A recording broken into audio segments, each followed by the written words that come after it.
Hello bachon, let's read the question. The question says an object is covering distance in direct proportional to t cube where t is the time elapsed. What conclusion might you draw about the acceleration?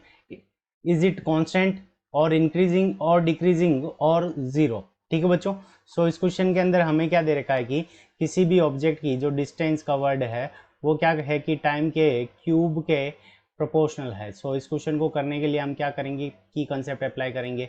सो हम क्या लिख सकते हैं कि velocity को हम क्या लिख सकते हैं d x upon D t. ठीक है बच्चों, सो वेलोसिटी होगी हमारी d x upon D t, rate of change of displacement.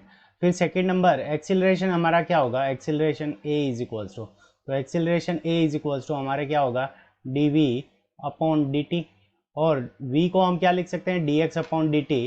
तो यहाँ से हमारे पास में वैल्यू आ जाएगी acceleration a is equals to d two x upon D t square. ठीक है बच्चों, so d two x upon D t square, ये हमारे पास में एक्सिलरेशन की वैल्यू आ जाएगी। अब हमें क्या गिवन है क्वेश्चन के अंदर कि x proportional to t cube.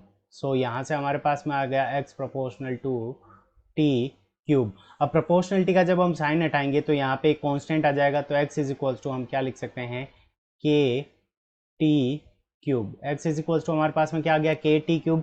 अब इसका एक बार डिफ्रेंशिएशन करेंगे तो हम लिख देंगे टाइम के रेस्पेक्ट में अगर इसका डिफ्रेंशिएशन करेंगे तो D of D T of X is equals to, अब यहाँ पे के हमारा कांस्टेंट है तो ये के बाहर आ जाएगा, के D upon D T of T cube, यानी टी क्यूब का हम क्या करेंगे टाइम के रेस्पेक्ट में डिफ्रेंशिएशन करेंगे। सो यहाँ से हमारे पास में d का जब इसका x का डिफ्रेंशिएशन करेंगे तो यहाँ से हमारे पास में आ जाएगा d x upon D t. So यहाँ पे आ गया d x upon D t is equals to t cube का जब डिफ्रेंशिएशन करेंगे तो यहाँ पे आ जाएगा 3t स्क्वायर मल्टीप्लाइड बाई के, तो यहाँ से लिख देंगे 3t स्क्वायर के। ये हमारे पास में d x upon D t आ गया, और ये किसको रिप्रेजेंट करती है तो वेलोसिटी की। अब हमें निकालना है एक्सेलरेशन, तो एक्सेलरेशन करने के लिए हम क्या करेंगे D we upon D T का डिफ्रेंशिएशन करेंगे। सो यहाँ से हम लिख सकते हैं V D upon D T, velocity का हम डिफ्रेंशिएशन करेंगे तो V D we upon D T, और वेलोसिटी की वैल्यू हमारे पास में क्या है 3kt स्क्वायर, तो 3k हमारा क्या आ गया कांस्टेंट है ये 3 और k दोनों, तो ये बाहर आ जाएंगे D upon D T of T square.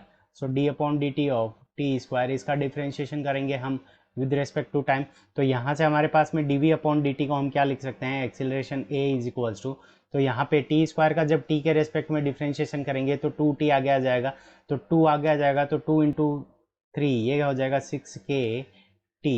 सो यहाँ से हमारे पास में जो acceleration a is equals to हमारे पास में क्या आ गया 6kt।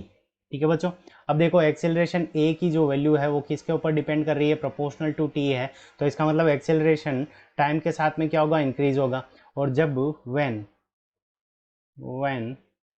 t is equals to 0, तो जब time t is equals to 0 होगा तो उस कंडीशन के अंदर टाइम t की वैल्यू 0 पुट करेंगे तो एक्सेलरेशन a की वैल्यू हमारे पास में क्या हो जाएगी 0 हो जाएगी। ठीक है बच्चों, और जब हमारा टाइम इंक्रीज करेगा, टाइम हमारा क्या होता है इंक्रीज होता है, तो जब टाइम इंक्रीज होगा तो उस कंडीशन के अंदर जो एक्सेलरेशन की वैल्यू होगी वो भी हमारी क्या करेगी इंक्रीज करेगी। ठीक है बच्चों, सो यहाँ से हम कंक्लूजन क्या निकाल सकते हैं एक्सेलरेशन के बारे में कि जब टाइम t 0 है तो उस कंडीशन के अंदर एक्सेलरेशन 0 है, और अदरवाइज हमारा एक्सेलरेशन टाइम के साथ में क्या कर रहा है इंक्रीज कर रहा है। सो इंक्रीजिंग एंड 0, ये हमारे इस क्वेश्चन का करेक्ट आंसर है। I hope you understood it well, best of luck, thank you.